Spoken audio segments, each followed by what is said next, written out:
عليك انت كمدريدي كنت مستني برشلونه يخسر او يتعادل مع لاس بالماس؟ طب احكي لك شغله، انا كنت متوقع الحكم يحسب اشواط اضافيه وضربات جزاء اذا ظل التعادل. فطبيعي يا حج، طبيعي اكتبوا الموضوع تعدى نجريرة، الموضوع صار عصابات يا معلم، مافيا.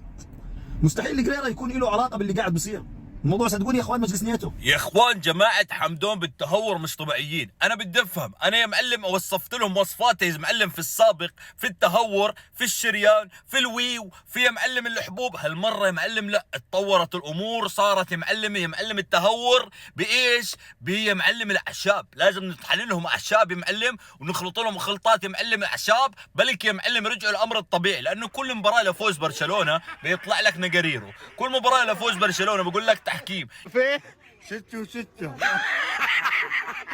6 لا يعني معلم مش هيك، شوف واضحة، لمسة يد واضحة، لا تغلس عليها يا ابن قريرة.